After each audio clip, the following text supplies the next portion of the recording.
Hi, I'm Danny Elfman, and I'm at Amoeba Music, and this is what I put in my bag. Sex make me want to dance, dance, baby, dance, dance,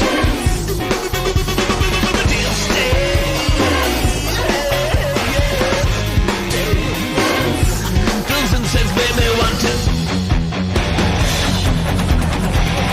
to. Well, I guess I'm kind of going back to the beginning. I'm thinking what made me now is all present in this store.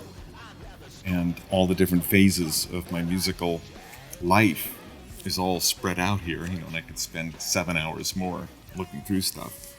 But if I'm going back all the way as a kid, it would be these two Beatles records. All alone, where do they all belong? And really, it's hard because it's spread out over a third. Magical Mystery Tour had I Am the Walrus. I am the Eggman. They are the Eggman.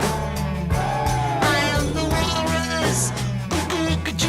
And then you've got Day in the Life, which was like a huge one for me.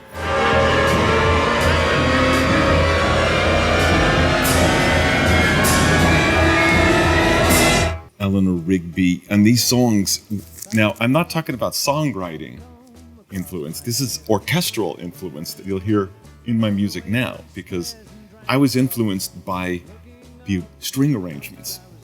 And the thing that didn't occur to me until I was working on this 2 years ago was that strings on every track. I wanted to do an album with rock band and strings, and that took me right back to this. And I go, of course, that's why I have that in my head. You could still hear I Am the Walrus, George Martin arrangements in my writing now, just in terms of how I arrange strings and use it.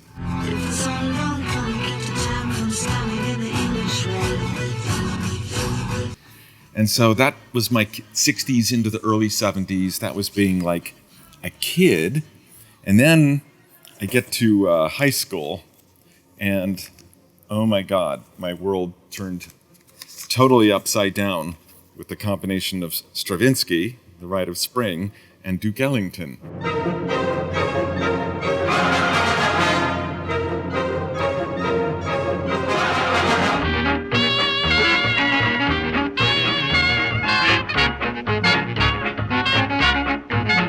Same year, first year of high school, new friends, and it started me completely all over again. Stravinsky, I heard the Rite of Spring, and it's like nothing was ever the same.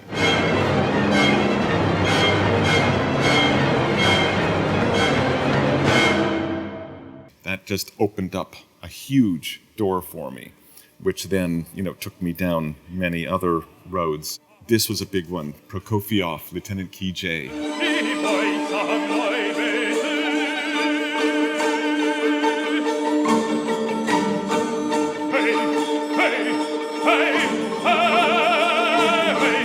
These things in my writing, if you listen to all this Prokofiev and a little bit of Stravinsky and definitely Kurt Weill, which Nightmare Before Christmas wouldn't exist without Kurt Weill.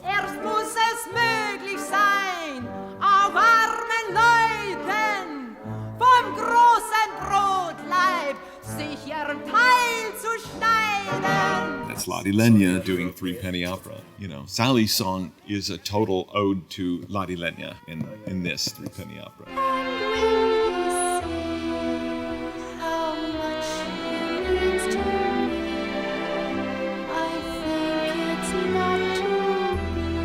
And so much of the style of narrative writing comes from Prokofiev, and the energy of that stuff comes from Stravinsky and the Rite of Spring. But at the same time, I started listening to Duke Ellington and Django Reinhardt.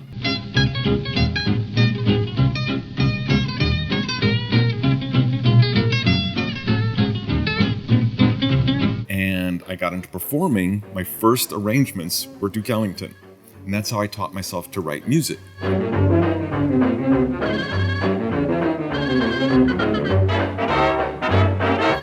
literally taught myself to write because somebody had to write the stuff down.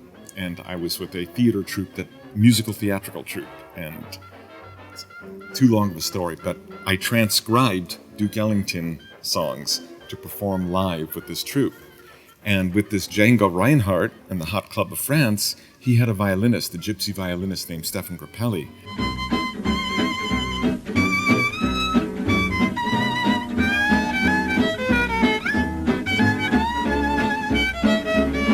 And I heard that, and I go, maybe I'll take up my first instrument. And I was 18 when I picked up my first musical instrument, and it was in fact a violin. And I secretly tried to learn to play like Stefan Grappelli and the Django Reinhardt stuff. So there's like my beginning, childhood through high school, and all these new doors opening up. And then at the end of that period comes suddenly, oh my God, this is insane.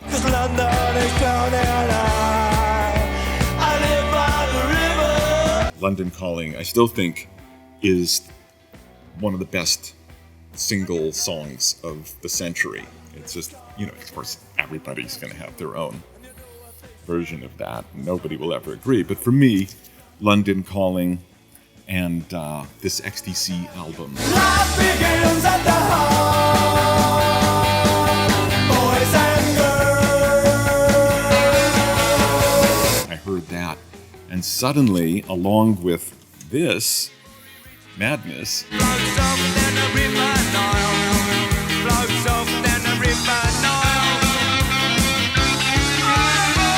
it's like, I want to start a band. And a rock band. And I just literally started a band thinking a ska band, or maybe, a nervous rock band like XTC, which I just love. Unfortunately, I knew I could never be like The Clash, because I said, I'll never be a punk.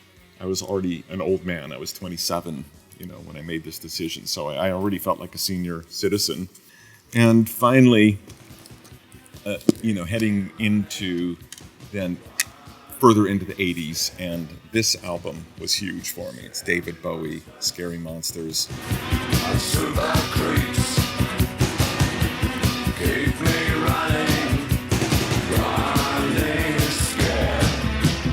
The way he approached songs and the guitar stylizing, that there was an attitude about them that totally connected with me.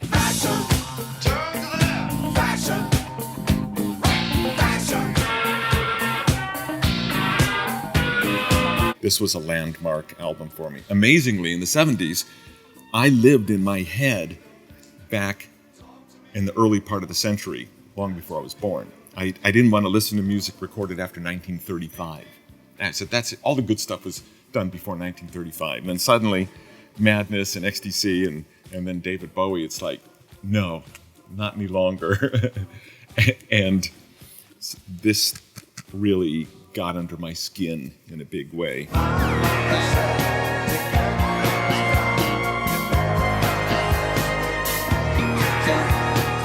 And then getting further then into the 90s. Now I'm in a rock band, and we have Pretty Hate Machine.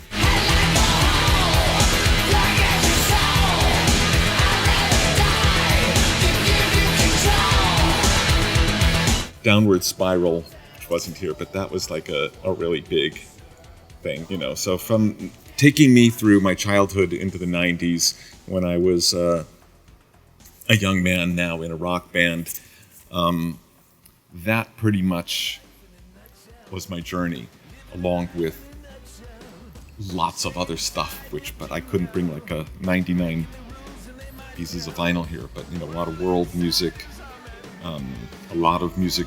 I spent a year in West Africa, and I used to listen to the African street bands, and in a way, my band Oingo Boingo, I didn't realize it at the time, but it was actually modeled after one of those high life bands in West Africa. They had a rhythm section and a three-piece horn section.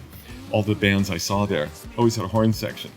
It's like, yeah. And then, of course, Madness, they had a horn section. It's like, of course, we're going to have a horn section. And suddenly, here I am, for better or for worse. Thank you so much for talking with us today. We really appreciate it. Yeah, my pleasure. I had the opportunity to see you at the Hollywood Bowl, and that was one of the best concerts I have ever seen. Precisely because of the way that you wove everything together, all elements of your career. It was magical, and I really hope everybody gets to experience that for themselves, because I have not seen anything like that before. Thank you. It was like an experiment in things that didn't fit together.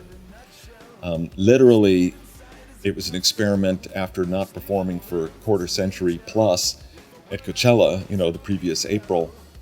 And I was so convinced it was the worst idea I ever had before I went out there on stage, because it made sense when I pitched it like 6 months earlier to Coachella. It's like, hey, I thought I should have did it. But when I actually was putting it together, I literally was pacing around backstage, had my guitar, and I was just, it was almost like somebody about to walk out to a firing squad.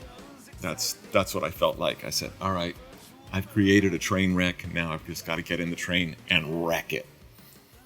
And it didn't work out that way. But that's what I was expecting. It's the great surprise of my life, because I never expected to do it, hadn't intended to do it. It was a total improvised idea I had when I met Paul Tillett at the one time I went to Coachella in 2019. Got inspired by the big screens and what you can do visually, because I love that side of it, and pitched this crazy idea. And there it is. And it was authentically you. It was great. For better or worse. Yes, for better, absolutely. Or worse. Not in my book. Thank you.